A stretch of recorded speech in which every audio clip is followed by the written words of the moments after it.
3. Anyone there? Okay, so tell me, what's going on here?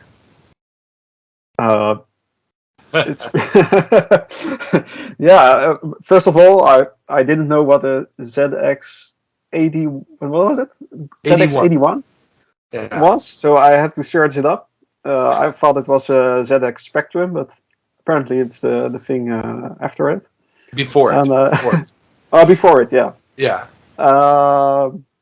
And yeah, when I looked at this, it was so crude. I thought I'm in for a treat. I thought this will be terrible, but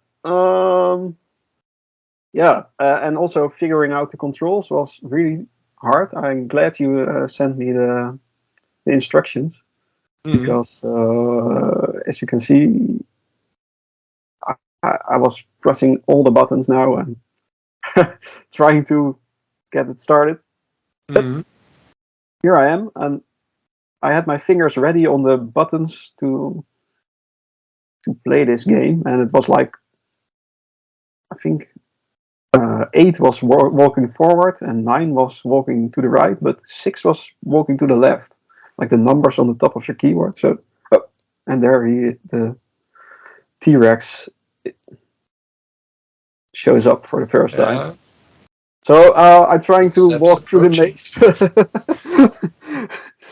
and finding something. I didn't know what to look for. I think you're looking for the exit. You're looking for the exit before the T-Rex finds you.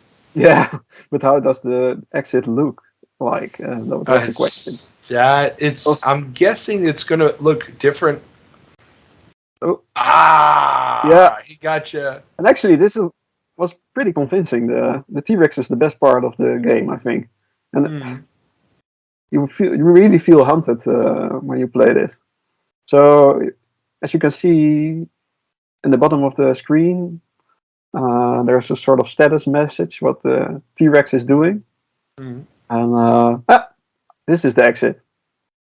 I found it. You have eluded him and scored 310 points. Rex is very angry. You'll need more luck this time. Yeah. So at this point, the game starts over, and I didn't see any changes. I don't know. Do you know if there's changes when? I think it just gets more difficult. Now, are you still playing? You're playing again, yeah. Okay. Yeah, I'm. Oh, there he is. Yeah, run for your dear life. It's actually quite scary. I can see that this was a scary game back in the day. If you immerse yourself in this, you can feel quite haunted. Well, I mean, considering that this is a system that has no graphic mode, it's all just text symbols. I mean, what they're achieving here is pretty darn impressive. And, especially considering that the system was notorious for the fact that when you programmed, every time you punched a key, and the key, it has no real keyboard. It's just a flat surface with pressure points. Oh wow! It's like a kid's toy. It was actually, you could order it as a kit to put together yourself. Okay. So if you've never had one of these in your hand, it literally is the lightest thing you've ever held, and it's only about this big. It's tiny. The ZX81 and the ZX80 before it, which was a little bit less powerful. So they were doing yearly updates. So it was called 81 because it came out in 81. Okay. And that's actually going to be part of a story for this episode. The rumors of the 82. So, but it's 7 minutes in heaven. But you can play this game maybe 7 times in in these 7 minutes. I think I've seen all there is. Pretty much. There isn't much else. It's not like it's going to get more colorful or anything. It's like no sound. It's really basic, but actually quite fun. I enjoyed myself. I don't know. I think I will go back to it, but yeah, it was a bit disorientating though. It was like there's no places where you can see like, oh, I've been here. It's all the same walls, all this. So Oh, I feel I was walking circles all the time, but yeah. well, I mean, it's a maze game. It's a maze game. Yeah, but But there is some way to cheat mazes. I think if you touch the right wall all the time, you eventually find the exit or something. well, the idea with a maze is, yeah, if you're always making the same move over and over again, at some point you'll exit. The only problem is it's a very inefficient way of getting out of a maze because, yeah. But then again, if you have no idea what's going on, Or where to this go. is, yeah. Oh, the little dead And ends are mean.